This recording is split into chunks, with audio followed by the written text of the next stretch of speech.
Gram panchayat Dariyapur बसही से चल पड़े हैं विकास की ओर। विकास की गंगा बहाने आपके चहेते प्रधान पद के प्रत्याशी श्याम सुंदर विश्वकर्मा उर्फ डुनमुन भैया जी। तो याद रखिएगा, आने वाले प्रधानी के चुनाव में अपने चहेते अपने बेटे श्याम सुंदर विश्वकर्मा जी को जिताना है, अपना प्रधान बनाना है। याद रहे, अपने गांव में विकास की गंगा बहाना है। गायक अभिषेक सिंह। सुना सुना ये चाची, अब की के ही चुनौआ, दूसर के हो न लड़े लड़े घर के बेटौआ। सुना सुना ये चाची, अब की के ही चुनौआ, दूसर के हो न लड़े लड़े घर के बेटौआ। जीत के चुनाव नया राम करेंगे, श्याम सुंदर भैया काम करेंगे, दरियापुर बसही का नाम करेंगे, डुनमुन भैया जी बहुत काम करेंगे। सुना है समंदर को बड़ा गुमान आया है, उधर ही ले चलो कश्ती जिधर तूफान आया है। और जिधर भी जाते हैं श्याम सुंदर उर्फ डुनमुन भैया जी, सब लोग यही कहते हैं, अपने ग्राम पंचायत दरियापुर बसही का होने वाला प्रधान आया है। तो याद रखिएगा, किसी के लालच किसी के बहकावे में नहीं आना है। अब की बार सब लोग अपना आशीर्वाद देकर डुनमुन भैया को प्रधान बनाना है। दुखिया गरीबों का है ये चहेता, सुख दुख में साथ रहे घर का है बेटा, सुख दुख में साथ रहे घर का है बेटा। पड़े जो मुसीबत हाथ सबका बटाते हैं, 24 घंटे भैया पुनवा उठाते हैं। दूर नहीं है अब वो दिन, जल्दी से आने वाला, दुख कट जाएगा सबका, खुशियों का हो बोलबाला। जीत के चुनाव नया राम करेंगे, श्याम सुंदर भैया काम करेंगे, दरियापुर बसही का नाम करेंगे, डुनमुन भैया जी बहुत काम करेंगे।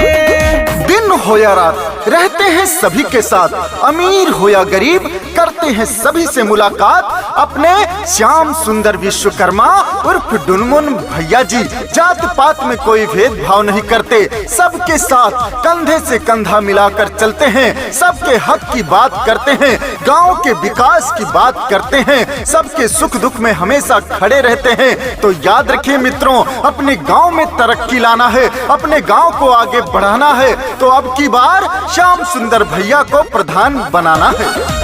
नाली खड़ंजा यार सीसी बनवाएंगे, जीतेंगे भैया विकास करवाएंगे, जीतेंगे भैया विकास करवाएंगे। जो भी कहते हैं भैया करके दिखाते, इसलिए गौआ के शेर कहाते।